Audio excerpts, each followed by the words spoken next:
Good morning, student. I'm Rajesh Chaurasia. Today we are going to start class 9, chapter number 10, gravitation. ठीक है, इस chapter को two part में divide किया गया है. फर्स्ट पार्ट है हमारा gravitation and the second part है प्रेशर एंड थ्रस्ट. ठीक है, so we will start from the gravitation. ठीक है, तो हम ग्रेविटेशन से इसको स्टार्ट करेंगे. तो ग्रेविटेशन के बारे में आपने इंट्रोडक्शन तो क्लास 8 में पढ़ाई होगा. ठीक है, कि ग्रेविटेशन होता क्या है. ठीक है, क्या इसका बेसिक होता है. ठीक है, तो हम आज बिल्कुल इसकी हिस्ट्री के बारे में और जो इसके बेसिक लॉ है, ठीक है, उसके बारे में डिस्कस करेंगे. ठीक है, तो यदि मैं बात करूं ग्रेविटेशन होता क्या है, व्हाट इज द ग्रेविटेशन. तो ग्रेविटेशन होता क्या है, देखो इस यूनिवर्स में जो भी ऑब्जेक्ट है वो सब एक दूसरे को, जिनका भी कुछ ना कुछ मास है, वो सब एक दूसरे को क्या करते हैं, अट्रैक्ट करते हैं. ठीक है, जैसे कि ये चौक मेरे को अट्रैक्ट कर रही है, ये जो आसपास हमारे जो भी है, जैसे कि ब्लैक बोर्ड मेरे को अट्रैक्ट कर रहा है, ये वॉल्स मेरे को अट्रैक्ट कर रही है, फैन, एवरीथिंग जो हमारे आसपास है जिसका कुछ ना कुछ मास है, वो सब हम एक दूसरे को क्या करते हैं, अट्रैक्ट करते हैं. बट अब तुम्हारा क्वेश्चन आता है कि सर फिर अट्रैक्ट करते तो हमें फील क्यों नहीं होता. देखो हमें फील क्यों नहीं होता, क्योंकि हमारे कंपेयर में जो दूसरा ऑब्जेक्ट है, जैसे कि अर्थ की बात करूं, तो अर्थ का मास हमारे कंपेयर में बहुत ज्यादा है. इस वजह से हमें अर्थ का ग्रेविटेशनल फोर्स फील होता है. ठीक है, क्योंकि हमारे ये देखो हमारे कंपेयर में कितना है मास उसका, तो इस वजह से हमें उसका मास, तो इसी वजह से हम कोई भी ऑब्जेक्ट को किसी पर्टिकुलर हाइट से गिराते हैं तो क्या होता है, हमेशा नीचे ही जाता है. तो उसके पीछे रीजन ये होता है, क्या होता है, ग्रेविटेशन. देखो जरूरी नहीं कि कोई ऑब्जेक्ट के बीच में फोर्स लग रहा है तो उसमें मोशन या उसमें कोई रिजल्टेंट मिले. इसी जैसे कि हम बात करते हैं कोई भी, जैसे कि वॉल है, जैसे कि ये वॉल है, अब मैं इस पर फोर्स अप्लाई कर रहा हूँ तो जरूरी थोड़ी है कि ये वॉल मूव ही करेगी. क्योंकि क्यों मूव नहीं कर रही, क्योंकि जो मैं इस पर जो फोर्स अप्लाइड कर रहा हूँ वो इसके रेसिस्टेंस फोर्स से ज्यादा नहीं है. तो उसी तरीके से, ठीक है, तो जो भी इस यूनिवर्स में जो भी ऑब्जेक्ट है वो सब एक दूसरे को क्या करते हैं, अट्रैक्ट करते हैं. ठीक है, बट जिसका ज्यादा मास होगा उसी का हमें फोर्स फील होता है. इसी वजह से हमारे आसपास जो भी ऑब्जेक्ट होते हैं उनका मास होता है बट उनका फोर्स हमें फील नहीं होता, हमें अर्थ का फोर्स फील होता है. क्योंकि अर्थ का जो भी हमारे आसपास ऑब्जेक्ट है उनके कंपेयर में जो अर्थ का मास होता है वो बहुत ज्यादा होता है.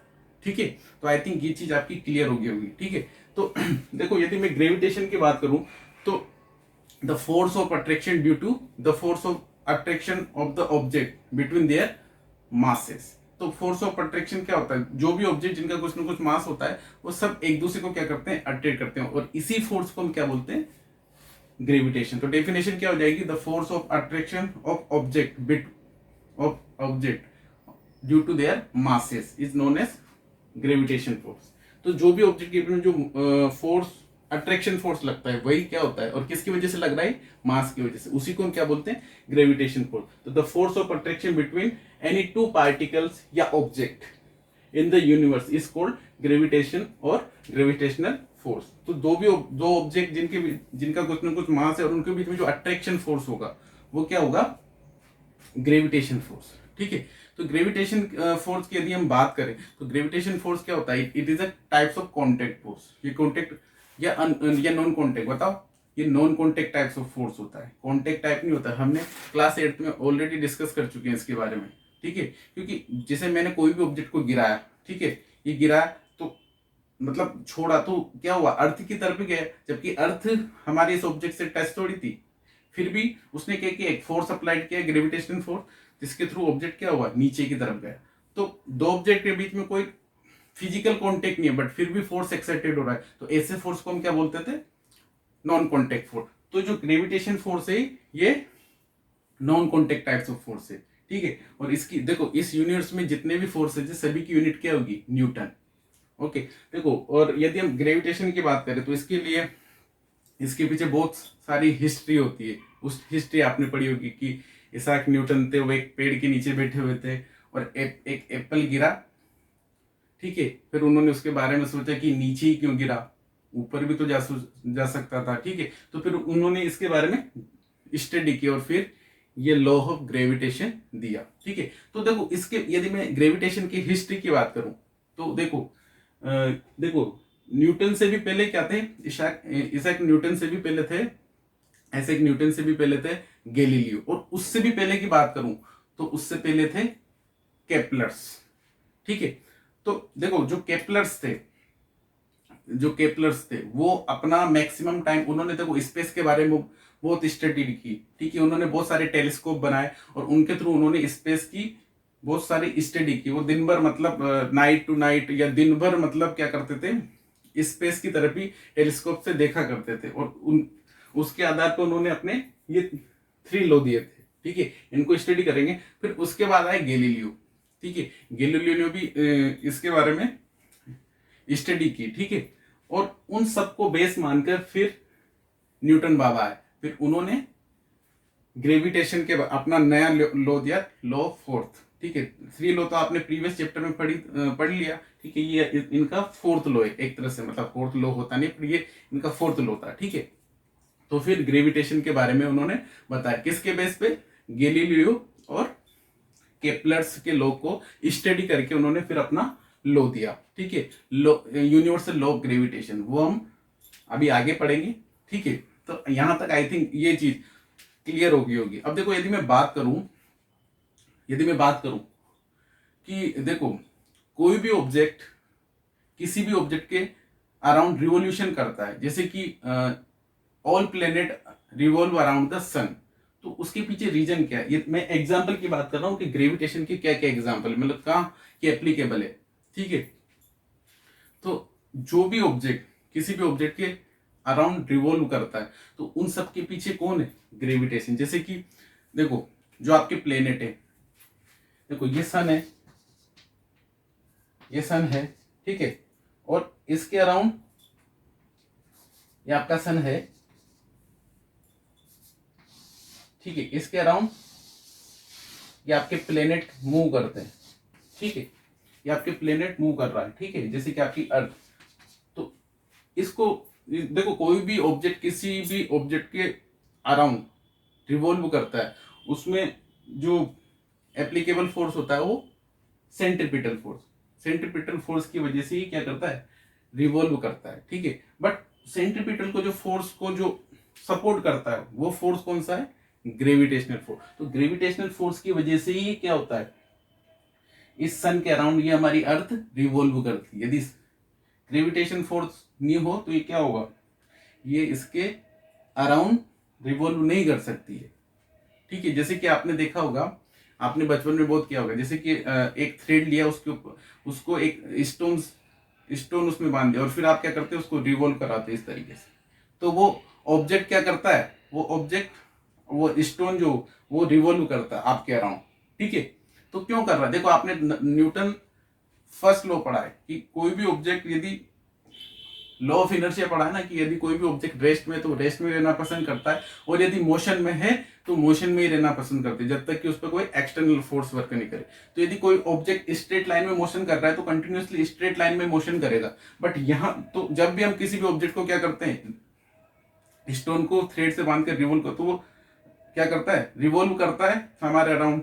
तो वो ऐसा क्यों कर रहा है, तो उसके पीछे क्या है, उसके पीछे भी ग्रेविटी। तो देखो हमने थ्रेड से बांधा तो हमने क्या किया, उस पर एक फोर्स अप्लाइड किया, किसके थ्रू, थ्रेड के थ्रू। इस वजह से वो क्या कर रहा है, उसके अराउंड हमारे अराउंड क्या कर रहा है, रिवोल्यूशन कर रहा है। बट यहाँ पे तो कोई आपको कोई फोर्स दिख रहा है क्या, नहीं दिख रहा। तो इन्हीं सब चीजों को स्टडी करके फिर न्यूटन साहब ने बताया कि इसके पीछे एक फोर्स होता है, उसका नाम है ग्रेविटेशन। फिर उन्होंने अपना ये लो दिया। तो देखो जो फोर्स होता है वो क्या होता है यहाँ पे, ग्रेविटेशन फोर्स। तो ग्रेविटेशन फोर्स की वजह से ही क्या होता है, ये रिवॉल्व करता है। देखो यदि ग्रेविटेशन नहीं होगा तो ये इस, मान लो यहाँ पे कोई ऑब्जेक्ट है, तो यदि मैं इसकी डायरेक्शन फाइंड करूं तो ये डायरेक्शन कैसे फाइंड करते हैं, टेंजेंट डाल के। तो टेंजेंट डाल के यदि मैं डायरेक्शन फाइंड करूं तो इस डायरेक्शन में मूव करेगा, और यदि इसकी डायरेक्शन फाइंड करूं तो ये इस डायरेक्शन में मूव करेगा, मतलब स्ट्रेट लाइन में। बट ये रिवॉल्व क्यों कर रहा है, तो इसके पीछे है ग्रेविटेशन फोर्स। कोई भी ऑब्जेक्ट को हम किसी पर्टिकुलर हाइट से छोड़ते तो नीचे ही क्यों जा रहा है, इन सब के पीछे क्या है, ग्रेविटेशन। टाइड्स क्यों आती है, टाइड्स वगैरह आती है, हाई टाइड्स लो टाइड, तो उसके पीछे भी रीजन क्या है, ग्रेविटेशन। होता क्या है, जैसे कि हमारी अर्थ है, अब अर्थ के भी अराउंड क्या करता है, अर्थ के अराउंड भी मतलब मून क्या करता है, इसके अराउंड रिवॉल्व करता है। तो क्या होता है, जब इस कंडीशन में जब ये कंडीशन हो जाती है, अर्थ मून और सॉरी सन, मून और अर्थ, तो यहाँ पे क्या होता है, जो इसकी सरफेस पे जो वाटर होता है सी का वाटर, तो क्या होता है वो ऊपर चढ़ने लगता है due to the gravitation, due to the gravitation.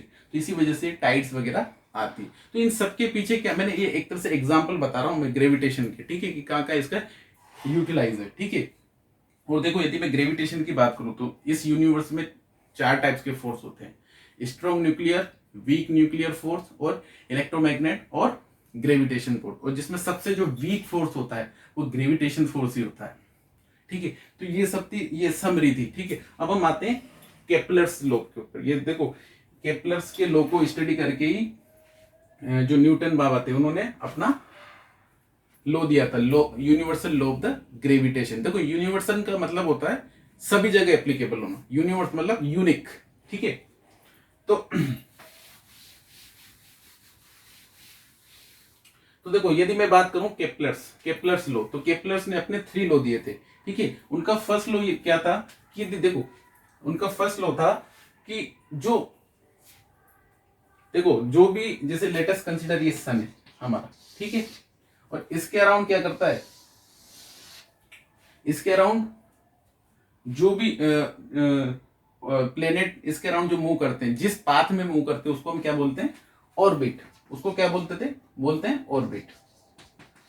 तो जो फर्स्ट लॉ केपलर्स ने क्या दिया कि जो प्लेनेट जो सन के अराउंड मूव करता है, रोटेट करते हैं सन के अराउंड, वो एक एलिप्टिकल पाथ में रिवॉल्व करते हैं, एलिप्ट वाले पाथ में। जैसे कि ये हमारा सर्कल, तो इसको क्या कर दिया, ऊपर से मैंने दबा दिया, प्रेस कर दिया, तो क्या होगा, इसकी शेप कैसी होगी,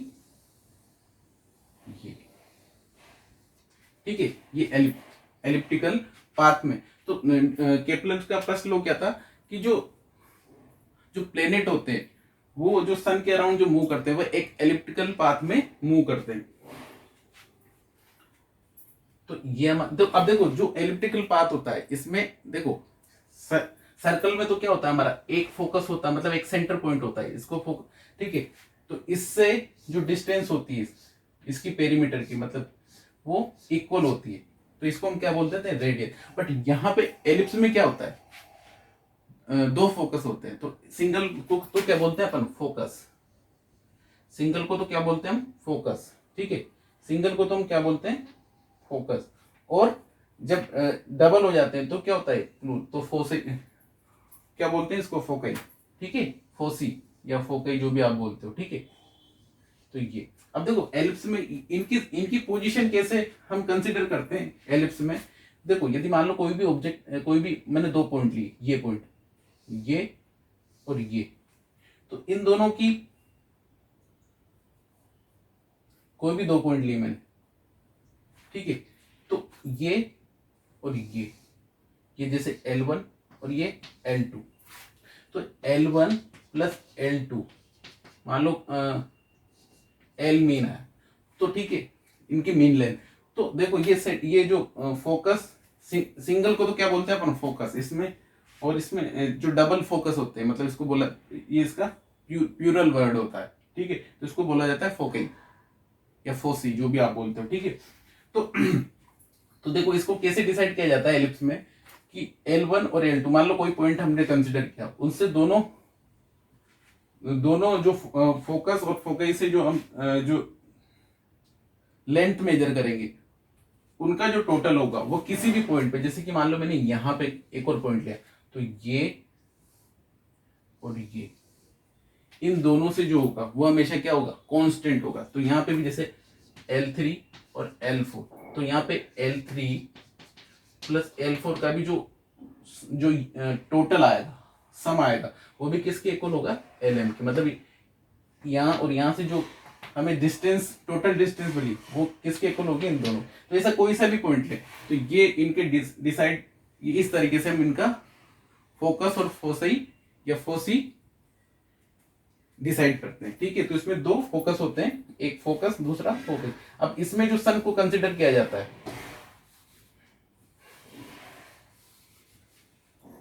अब इसमें जो सेंट, इसमें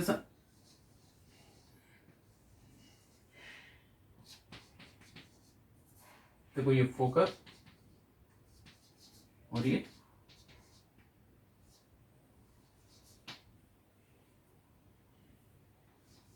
फोकस, ठीक है, फोकस और फोकस। तो इसमें किसी भी एक पॉइंट पे सन को कंसीडर किया जाता है। जैसे कि मान लो हमने सन को यहाँ कंसीडर किया, ठीक है, ये इस पॉइंट पे, तो जो प्लेनेट इसके अराउंड, तो मतलब फर्स्ट लॉ क्या था, ये तो मैंने आपके इसके बारे में तो थोड़ा बेसिक बता दिया। तो फर्स्ट लॉ केपलर का क्या था, केपलर ने फर्स्ट लॉ में बताया था कि जो प्लेनेट जो सन के अराउंड रिवॉल्व करते हैं वह एक एलिप्टिकल पाथ में मूव करते हैं या रोटेट करते हैं, ठीक है। और इसमें दो फोकस होते हैं, एक फोकस, दूसरे को क्या बोलेंगे, उसका प्लूरल वर्ड फोसई या फोकई, फोकई है ना, ठीक है। तो और इसमें किसी भी एक पोजीशन पे हम सन को कंसिडर करते हैं, ठीक है। ये इसका फर्स्ट लॉ था। सेकंड लॉ में केपलर ने क्या बताया था, सेकंड लॉ में केपलर ने बताया था कि जो मान लो कोई भी प्लेनेट है, जैसे कि लेट अस कंसीडर, मान लो कोई भी प्लेनेट मूव कर रहा है, जैसे कि ये यहाँ पे हमारा अर्थ, ठीक है। अब अर्थ मान लो 10 डेज में, ये 10 डे उसने इतना यहां से चल के वो यहां पे आएगी, अर्थ, अर्थ भी एक प्लेनेट है। तो इस पॉइंट से जो इसने एरिया स्वीप किया है वो ये है, एरिया जो स्वीप किया है वो ये। तो उतने यदि अब जैसे कि अब मान लो ऑब्जेक्ट यहां आ गया, ठीक है, आपका प्लेनेट यहां आ गया, ठीक है। अब 10 डे, 10 डे, तो 10 डे में जो ये ऑब्जेक्ट मूव करेगा तो वो भी किसके इक्वल होगा, ये। तो जो ये 10 डे, तो मतलब जो प्लेनेट इक्वल टाइम, मतलब सेकंड लॉ क्या बोलता है कि जो प्लेनेट जब भी किसी सन के एलिप्टिकल पार्ट में रिवॉल्व करता है तो इक्वल टाइम में इक्वल एरिया कवर करता है। जैसे कि 10 डे में इसने ए एरिया कवर किया यहां से यहां तक, तो यहां से यहां तक भी 10 डे में ये ए एरिया ही कवर करेगा। तो मतलब सेकंड लॉ क्या है, बोलता है D A by d T is constant, ठीक है, ये हमेशा कांस्टेंट होगा। अब देखो ऐसा क्यों होता है, देखो जब सन के पास आपका ये प्लेनेट आता है तो इसकी स्पीड बढ़ जाती है, और जैसे जैसे दूर जाता है तो इसकी स्पीड स्लो होने लग जाती है। जैसे आपने देखा होगा, जैसे कि ये है कि कोई ऑब्जेक्ट है, रोटेरी पाथ है। अब जैसे कि ये टिल्ट हो गया, तो जैसे कि यहां से कोई ऑब्जेक्ट आएगा तो क्या होगा, बहुत फास्ट आएगा, बहुत फास्ट आएगा, और जैसे ऊपर चढ़ेगा स्लो स्लो चढ़ेगा। तो इसी तरीके से इसमें होता है। तो क्या होता है, जब जैसे ही सन के अराउंड, सन के नियर क्या होता है, जैसे ही सन के नियर आपका कोई भी प्लेनेट आता है तो उसकी स्पीड क्या हो जाती है, फास्ट हो जाती है कंपेयर टू द जब आपका प्लेनेट ये सन से क्या होता है, दूर जाता है। इस कंडीशन में क्या हो जाता है, आपके ऑब्जेक्ट जैसे सन के अराउंड पास आएगा तो क्या होगा, इसकी स्पीड क्या हो जाएगी, फास्ट हो जाएगी, और जैसे ही सन से आपका प्लेनेट दूर जाएगा तो क्या होगा, इसकी स्पीड स्लो हो जाएगी, ठीक है। तो इस वजह से ये इक्वल एरिया कवर करता है। ये समझ में क्लियर हो गया आपकी। तो किस वजह से इक्वल एरिया कवर करता है, क्योंकि जैसे सन के पास आएगा तो इसकी स्पीड क्या हो जाती है, पास हो जाती है, और सन से जैसे ही दूर जाएगा तो इसकी स्पीड स्लो हो जाती है। इस वजह से ये इक्वल टाइम में इक्वल एरिया कवर करता है, ठीक है, क्या करता है, इक्वल टाइम में इक्वल एरिया कवर करता है। अब हमारा थर्ड लॉ है, थर्ड लॉ क्या बोलता है, देखो जो हमारा थर्ड लॉ क्या बोलता है हमारा, यहां देखो थर्ड लॉ हमारा क्या बोलता है। तो सेकंड लॉ क्या बोलता है, जो प्लेनेट होता है वो इक्वल टाइम में इक्वल एरिया स्वीप करता है। वो कैसे करता है ये समझ में आ गया, तो ठीक है। और जो थर्ड लॉ होगा हमारा, थर्ड लॉ क्या होगा, ये हमारा एलिप्स। अब देखो, अब इसमें जो होता है ये ए और ये बी, तो इसको बोलते हैं अपन मेजर एक्सिस, सॉरी इसको बोलते हैं अपन मेजर एक्सिस, ठीक है, इसको बोलेंगे मेजर एक्सिस, और इसको बोलेंगे हम माइनर एक्सिस, इसको बोलेंगे हम माइनर एक्सिस, ठीक है, इसको बोलेंगे माइनर एक्सिस। क्लियर, अरे एलिप्स आपने पढ़ा होगा ना मेथ्स में, तो ये तो क्या होता है आपका मेजर एक्सिस, और इसको बोलेंगे माइनर एक्सिस, क्योंकि ये डिस्टेंस ज्यादा है इसके कंपेयर, ठीक है। तो ये ज्यादा है, तो इसको मेजर एक्सिस, ये मेजर एक्सिस और ये आपका माइनर एक्सिस। ठीक है, तो जो अब देखो, अब हम क्या करते हैं इसमें इतना सा का, तो इसको क्या बोलेंगे, सेमी मेजर एक्सिस। यदि मेरे को ये डिस्टेंस काउंट करनी है, ये तो ये लेट अस कंसीडर आर, तो इसको मैं क्या बोलूंगा, इसको मैं बोलूंगा सेमी मेजर एक्सिस। ठीक है, सेमी मेजर एक्सिस। तो जो सेमी मेजर एक्सिस होगा ना, वो किसके इक्वल होगा, स्क्वायर ऑफ द टाइम के। किसके इक्वल होगा, स्क्वायर ऑफ द टाइम के। मतलब ये आर, तो ये जो मतलब इसको टाइम इंटरवल जितना टाइम को कंप्लीट करने में जो लग रहा है उसके, तो सेमी मेजर एक्सिस का जो क्यूब होगा, मतलब आर का क्यूब किसके इक्वल होगा, टी स्क्वायर पे। तो थर्ड लॉ क्या बोलता है, the square of the time taken by the planet to complete revolution around the sun is directly proportional to the cube of semi major axis of the elliptical orbit. जैसे कि मान लो हमें, मान लो इसका complete time निकालना है कि कितने टाइम में इस प्लेनेट ने इस, ये जो हमारा सन है इसके अराउंड, जैसे मान लो इस सन के अराउंड एक रिवोल्यूशन किया, तो हमें टाइम पीरियड निकालना है। और हमें क्या पता है, सेमी मेजर एक्सिस पता है, सेमी मेजर एक्सिस। ठीक है, सेमी मेजर एक्सिस पता है, तो हम क्या करेंगे, क्या कर लेंगे, T square proportional to R cube. क्या कर लेंगे, T square is proportional to R cube, ये इसके थ्रू। तो आर क्यूब किसके इक्वल होगा, टी स्क्वायर के। बस इस तरीके से हम टाइम पीरियड, मतलब टोटल कितना टाइम लग रहा है इसको रिवॉल्व करने में इस सन के अराउंड, इस प्लेनेट को, तो उसका टाइम पीरियड फाइंड कर लेंगे। तो देखो, तो किसके डायरेक्टली प्रोपोर्शनल होता है, square cube of the time period किसके इक्वल होगा, कंप्लीट जो रिवोल्यूशन करने में जो टाइम पीरियड लगा, और किसके प्रोपोर्शनल होता है, सेमी मेजर एक्सिस के क्यूब के। ठीक है, सेमी मेजर एक्सिस के क्यूब के। अब ठीक है, अब जब भी हमें पता है कि जब भी हम प्रोपोर्शनल को हटाते हैं तो हमें एक कांस्टेंट देना पड़ता है, तो कांस्टेंट हमने, ठीक है, यहाँ पे वो कांस्टेंट दे दिया। ठीक है, अब टी स्क्वायर इक्वल टू क्या हो गया, कांस्टेंट आर क्यूब। तो अब आर क्यूब को मैं इधर लिया है, और हमें ये हमारा क्या है, थर्ड लॉ। तो फर्स्ट लॉ क्या है, फर्स्ट लॉ को लॉ ऑफ ऑर्बिट बोलते हैं अपन। इसमें क्या होता है, जो आपका और जो प्लेनेट होता है वो सन के अराउंड एक एलिप्टिकल पाथ में रोटेट करता है, रिवॉल्व करता है। ठीक है, सेकेंड क्या बोलता है कि जो आपका प्लेनेट होता है वो इक्वल टाइम एरिया में, सॉरी इक्वल टाइम इंटरवल में इक्वल एरिया स्वीप करता है, जैसे कि ये। ठीक है, तो इसका dA by d t equal to always constant. मान लो 10 मिनट में मान लो ए एरिया स्वीप कर रहा है, तो आफ्टर 10 मिनट में वापस कितना एरिया स्वीप करेगा, वो ए ही एरिया स्वीप करेगा। ठीक है, तो सेकंड लॉ था। थर्ड लॉ क्या बोलता है कि कोई भी जो प्लेनेट है उसको, कोई भी प्लेनेट है उसको सन के अराउंड रिवोल्यूशन करने में लेटेस्ट कंसीडर टी टाइम दे रखा है। ठीक है, टी टाइम लगता है, तो उस टाइम को निकालने के लिए हम कैसे, मतलब उसको निकाल सकते हैं, तो किसके इक्वल होता है, तो square of the time. Square of the time किसके इक्वल होता है, semi major axis. Semi major axis, देखो ये मेजर एक्सिस पूरी बी और सेमी मेजर एक्सिस आर। ठीक है, तो सेमी मेजर एक्सिस के क्यूब के इक्वल होता है।